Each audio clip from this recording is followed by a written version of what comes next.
পাউরুটি দিয়ে কি করব আমি বুঝেই উঠতে পারছিলাম না। তাই আজ এই পাউরুটি দিয়ে তোমাদের ডিম টোস্ট তৈরি করে দেখাবো। চলো, প্রথমে এই পাউরুটির কালো অংশটা বাদ দিয়ে দেবো, তারপর পিস পিস করে কেটে নেব।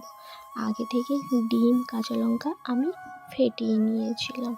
এরপর একটা গরম তাওয়ার মধ্যে ওই পিস করা পাউরুটিগুলো আমি ভালোভাবে গরম করে নেব।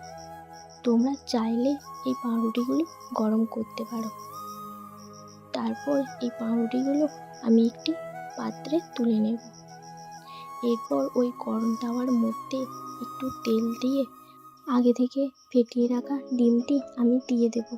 তারপর পিস করা ওই পাউরুটিগুলো এর উপরে দিয়ে দেব। এরপর ভালো করে এপিট ওপিট করে আমি ভেজে নেব। এটাকে এবার আমি তুলে নেব। এরপর শসা কুচি, পেঁয়াজ কুচি, একটু সস দিয়ে দেব। আমার ডিম টোস্ট রেডি। কেমন লাগলো জানিও সবাই।